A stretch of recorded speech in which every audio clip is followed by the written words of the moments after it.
What is going on, everybody, and welcome back to the CU Offer YouTube channel for a double header here on the channel. Carlisle United take on two former Premier League teams in the space of 4 days, starting with Carlisle United versus Charlton Athletic. It's Matchday 18 at Brunton Park, Saturday the 25th of November.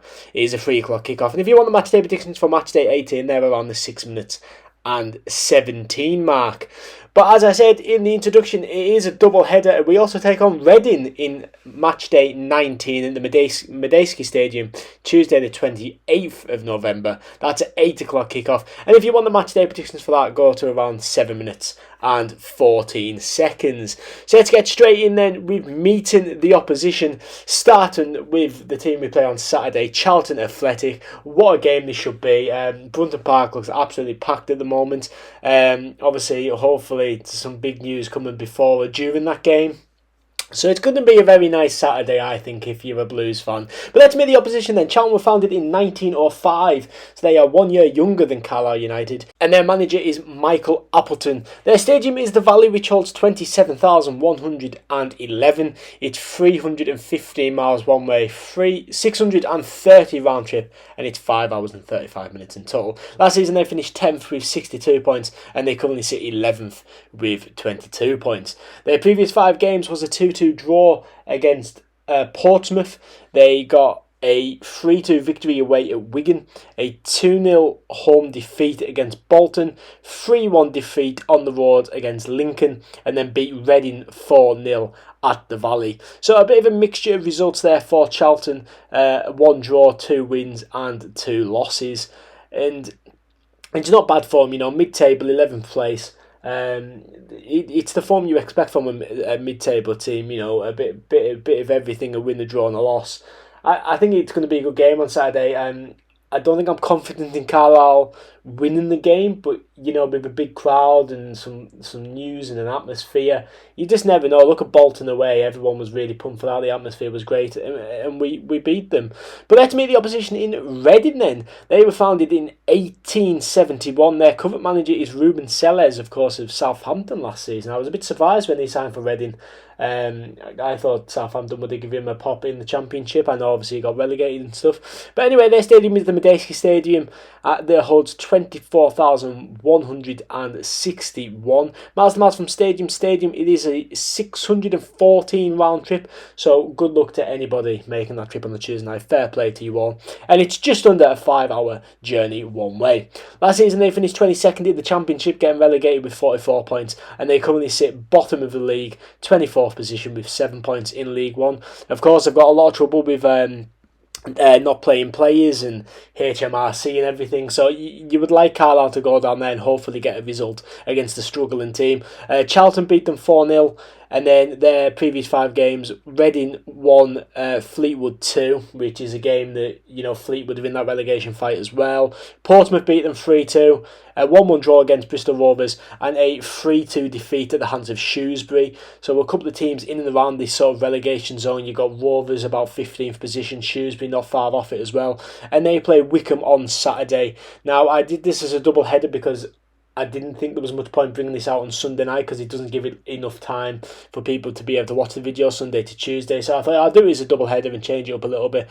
But as I said, both teams used to be in the Premier League. Charlton, of course, finished 7th in 2003.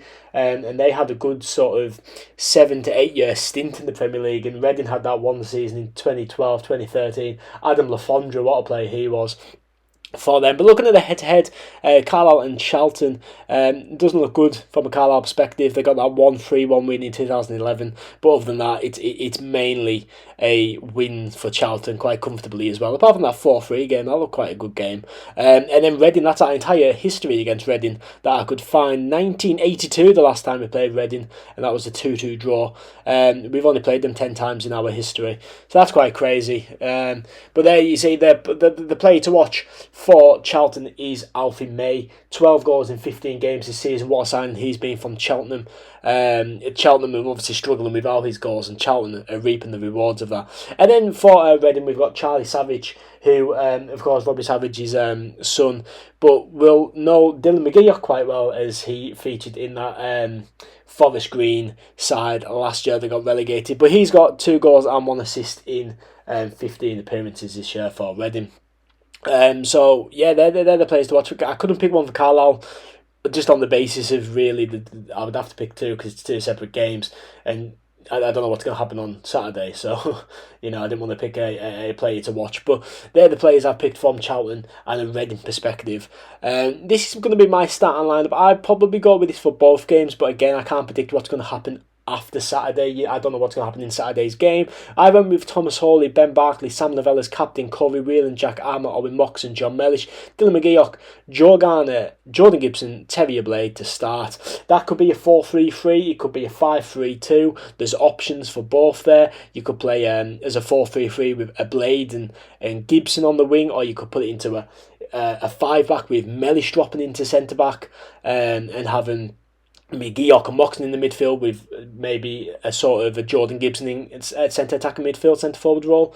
But yeah, and on the bench I've got Gabe Rees, Jack Robertson, Sean Maguire, Luke Plange, Dan Butterworth and Romeo Park, the young lad. It's a very attacking bench, I'm not going to lie, but I don't think we have any midfielders left. I'm not 100% if Alfie McCalmont is back from suspension for the Charlton game. He possibly is for the Reading game, but I wasn't 100% sure. But moving into the Matchday predictions for Matchday 18, these are Saturday's matchups. That's the table as of the 18th. Today, Saturday the 18th. And we have got Bolton 3, Exeter 0, Carlisle United 0, Charlton 1. Prove me wrong. I'd be very happy to be wrong with that. I just can't see it at the moment. Cheltenham 0, Oxford 1, Derby 2, Bristol Rovers 1, Fleetwood 2, Stevenage 2, Leyton Orient 0, Wigan 1, Lincoln 3, Barnsley 0, Northampton 2, Cambridge 2, Peterborough 1, Burton 0, Portsmouth 3, Blackpool 0, Shrewsbury 2, Port Vale 2, and Wickham 1, Reading 0. So that's my match day 18 predictions then. That of course is Saturday's matchups. Just with Carlisle, I'm not sure. It could be the other way around because the crowd could be absolutely fantastic. Got that buzz of hopefully the new ownership and everything, and we could nick an early goal, and then you never know. But I just can't see it at the moment, if I'm going to be honest. But moving into that match day 19 predictions, then this of course is Tuesday's games. Barnsley 2, Wickham 2, Blackpool 1, Northampton 0, Bristol Rovers 1, Leyton Orient 1, Burton 2, Portsmouth 2, Cambridge 1, Lincoln 0, Exeter 2, Shrewsbury 0, Oxford 1, Bolton 3, Port Vale 1, Derby 0, Stevenage 1, Peterborough 0, Wigan 1, Fleetwood 0, and I've run with a 1-0 away victory for Carlisle United against Reading. Reading are obviously not in the best form at the minute. They're not, bottom of the league, and it's a game where you really are wanting Carlisle to get some points. It's a game where we need points against opposition in and around this relegation zone like we are, and I think we could. I think players like Terrier Blade, pace is going to get at the players. Joe Garner's experience. Joe Garner's suspended for the Charlton game, so he won't be in the lineup. I've just sort of clicked onto that one actually. So Joe Garner won't be playing in the Charlton game. Probably going to be a Sean Maguire job for Charlton, and then bring Joe Garner back in for Reading. But what are your predictions? Let me know in the comments down below. If you're new here, why not subscribe and follow me on my socials, Facebook, Instagram and Twitter at CUR4_YouTube. But thank you so much for watching. I have been CUR4, and I will see you in the next one. I lost my vision, I lost my goal, lost my ambition, but you never